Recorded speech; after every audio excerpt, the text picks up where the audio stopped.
Hello, എല്ലാവർക്കും നമസ്കാരം. നമ്മുടെ ഈ കരിയർ വീഡിയോ സീരീസിൻ്റെ ഏറ്റവും പുതിയ എപ്പിസോഡിലേക്ക് എല്ലാവർക്കും ഹാർദമായ സ്വാഗതം. നമ്മളിപ്പോൾ ഡിസ്കസ് ചെയ്തുകൊണ്ടിരിക്കുന്നത് ഒരു കോഴ്സ് തിരഞ്ഞെടുക്കുമ്പോൾ ശ്രദ്ധിക്കേണ്ട 5 കാര്യങ്ങളെക്കുറിച്ചാണ്. അതിൽ നമ്മൾ ഫാമിലി ബിസിനസ് ചർച്ച ചെയ്തു, ഫ്യൂച്ചർ ട്രെൻഡ്സും കഴിഞ്ഞ 2 വീഡിയോകളിലായിട്ട് ചർച്ച ചെയ്തു. ഇനി മൂന്നാമത്തെ കാര്യം, ഒരു കോഴ്സ് തിരഞ്ഞെടുക്കുമ്പോൾ നിങ്ങൾ അതീവ ശ്രദ്ധ കൊടുക്കേണ്ട മൂന്നാമത്തെ കാര്യം എന്താണെന്ന് ചോദിച്ചു കഴിഞ്ഞാൽ നിങ്ങളുടെ പാഷനാണ്. ഒരു കോഴ്സ് തിരഞ്ഞെടുക്കുമ്പോൾ ആ കോഴ്സിൽ ആ ഒരു വിദ്യാർത്ഥിക്ക് പാഷൻ ഉണ്ടായിരിക്കേണ്ടത് ഒരു അത്യാവശ്യമാണ്. അതായത് ഒരു താല്പര്യവുമില്ലാതെ ഒരു കുട്ടിയെ ഒരു കോഴ്സിലേക്ക് പറഞ്ഞെടുക്കുന്ന സാഹചര്യം ഒഴിവാക്കണമെന്ന് മാത്രമല്ല, ആ ഒരു തൊഴിൽ മേഖലയോട് അല്ലെങ്കിൽ ആ ഒരു ജോലിയിൽ ആ കുട്ടിക്ക് എന്തെങ്കിലും ഒരു താല്പര്യത്തേക്കാൾ കവിഞ്ഞ ഒരു പാഷനോ ഉണ്ടായിരിക്കേണ്ടത് അത്യാവശ്യമാണെന്നാണ് എൻ്റെ ഈ കഴിഞ്ഞ ഒരു 13 വർഷത്തോളം നീണ്ട ഈ കരിയർ കൗൺസിലിംഗ് അനുഭവത്തിൽ നിന്ന് ഞാൻ മനസ്സിലാക്കുന്നത്. എത്രത്തോളം നമുക്ക് ഒരു തൊഴിലിനോട് പാഷനേറ്റ് ആവാൻ സാധിക്കുമോ അത്രത്തോളം നമുക്ക് എന്ത് ചെയ്യാൻ സാധിക്കും, നമ്മളെ സ്വയം റെനോവേറ്റ് ചെയ്യാൻ സാധിക്കും, നമുക്ക് ആ മേഖലയിൽ വിജയിക്കാനും സാധിക്കും. നമുക്ക് എത്രത്തോളം ആ കോഴ്സിനോട് പാഷൻ ഉണ്ടോ അത്രയും ആത്മാർത്ഥതയോട് കൂടിയിട്ട് നമുക്ക് ആ കോഴ്സിനെ സമീപിക്കാനും അത്രയും താല്പര്യത്തോടു കൂടി നമുക്കതിനെ പഠിച്ച് വലിയ വിജയം നേടി പുറത്തിറങ്ങാനും സാധിക്കുമെന്നാണ് ഞാനിതുവരെ മനസ്സിലാക്കിയിട്ടുള്ളൊരു സത്യം.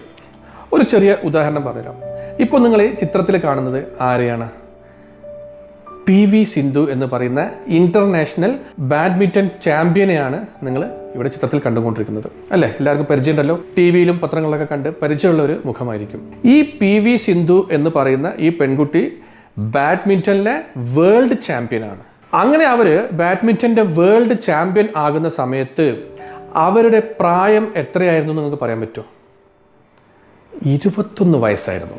21 വയസ്സിലാണ് ഈ പെൺകുട്ടി, ആന്ധ്രാപ്രദേശിൽ നിന്നുള്ള ഈ ഒരു പെൺകുട്ടി ബാഡ്മിൻ്റൻ്റെ വേൾഡ് ചാമ്പ്യനായിട്ട് മാറുന്നത്. അങ്ങനെ 21-ാം വയസ്സിൽ വേൾഡ് ചാമ്പ്യൻ ആയപ്പോൾ ഈ കുട്ടിക്ക് കിട്ടിയ പുരസ്കാരങ്ങളുടെയും പാരിതോഷികങ്ങളുടെയും മൊത്തം മൂല്യം എത്രയാണെന്ന് നിങ്ങൾക്കറിയോ? ഒന്ന് ഊഹിക്കാൻ പറ്റുമോ? 21 കോടി. സർക്കാരിൽ നിന്നും വിവിധ പ്രൈവറ്റ് സ്ഥാപനങ്ങളിൽ നിന്നും മറ്റു ഓർഗനൈസേഷനിൽ നിന്നും ഒക്കെ ആയിട്ട് ഈ കുട്ടിക്ക് കിട്ടിയ മൊത്തം പാരിതോഷികങ്ങളുടെ മൂല്യം എന്ന് പറയുന്നത് 21 കോടി രൂപയാണ്. ഈ കുട്ടിക്ക് കിട്ടിയ ഒരു മൊത്തം പാരിതോഷികങ്ങളുടെ ഒരു കണക്ക് നോക്കിക്കഴിഞ്ഞാൽ ആന്ധ്രാപ്രദേശ് ഗവൺമെൻറ് 3 കോടി, തെലങ്കാന ഗവൺമെൻറ് 5 കോടി, ഡൽഹി ഗവൺമെൻറ് 2 കോടി, മധ്യപ്രദേശ് ഗവൺമെൻറ് 30 ലക്ഷം, ഓൾ ഇന്ത്യ ഫുട്ബോൾ ഫെഡറേഷൻ 5 ലക്ഷം, ഭാരത് പെട്രോളിയം 75 ലക്ഷം, നടൻ സൽമാൻ ഖാൻ 25 ലക്ഷം, ബാഡ്മിൻ്റൺ അസോസിയേഷൻ ഓഫ് ഇന്ത്യ 50 ലക്ഷം, മുക്കാട്ട് സെബാസ്റ്റ്യൻ എന്നു പേരുള്ള ഒരു NRI ബിസിനസ്മാൻ കൊടുത്തത് $5 മില്യൺ ആയിരുന്നു.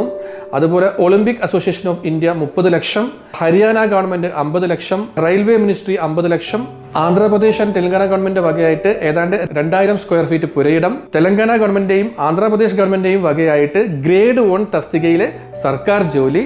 ഇതിനെല്ലാം പുറമെ BMW കാർ കമ്പനി അവരുടെ ഏറ്റവും പുതിയ മോഡലായിട്ടുള്ള ബീമർ എന്ന കാർ, ഏകദേശം അതിന് 2 കോടിയാണ് വില, പാരിതോഷികമായിട്ട് നൽകുകയും ചെയ്തു. 21 വയസ്സിലൊരു പെൺകുട്ടി വെറും ബാഡ്മിൻ്റൺ മാത്രം കളിച്ചുകൊണ്ട് സമ്പാദിച്ച തുകയാണ് ഈ പറയുന്നത്. അതും ഒരേ ഒരു ചാമ്പ്യൻഷിപ്പിലൂടെ മാത്രം.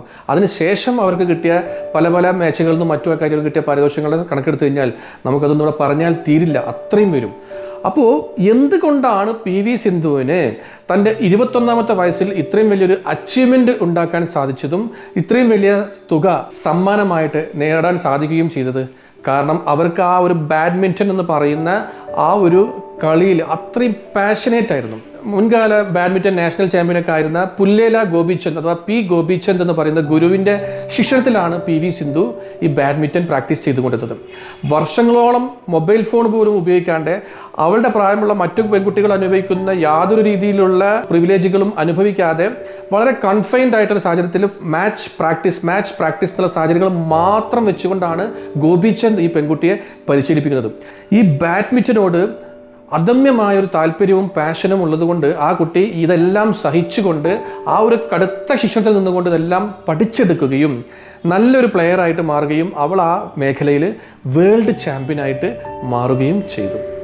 ആ ഒരു പാഷൻ്റെ തീപ്പൊരിയാണ് ഈ കുട്ടിയെ ഈ ഒരു വേൾഡ് ചാമ്പ്യൻ എന്നുള്ള അവസ്ഥയിലേക്ക് എത്തിച്ചത്. അതൊന്ന് നമുക്ക് മനസ്സിലാക്കാൻ സാധിക്കുന്നത് എന്താണെന്ന് വെച്ച് കഴിഞ്ഞാൽ, ഒരു വിഷയത്തിൽ നമുക്ക് നല്ല പാഷൻ, അടങ്ങാത്ത താല്പര്യം, അദമ്യമായ ആഗ്രഹം ഉണ്ടെങ്കിൽ തീർച്ചയായിട്ടും നമുക്കവിടെ വിജയിക്കാൻ സാധിക്കും. പാഷനിലൂടെ തങ്ങളുടെ പ്രൊഫഷൻ കണ്ടെത്തി വലിയ വിജയം കൈവരിച്ച വേറെയും കുറേ ആളുകളുണ്ട്. അവിടെ എല്ലാം കഥകൾ ഞാൻ നിങ്ങൾക്ക് പറഞ്ഞുതരാം. അപ്പോൾ please stay tune to this channel. നിങ്ങൾ ഈ വീഡിയോസ് എല്ലാം മുടങ്ങാതെ കാണുക. നിങ്ങൾക്ക് ഉപകാരപ്പെടുന്ന ഒട്ടനവധി ഇൻഫർമേഷൻസ് ഈ വീഡിയോ സീരീസിൽ വരുന്നുണ്ട്. അപ്പോൾ നമുക്ക് വീണ്ടും അടുത്ത വീഡിയോയിൽ കാണാം. അതുവരെ എല്ലാവർക്കും ഗുഡ് ബൈ.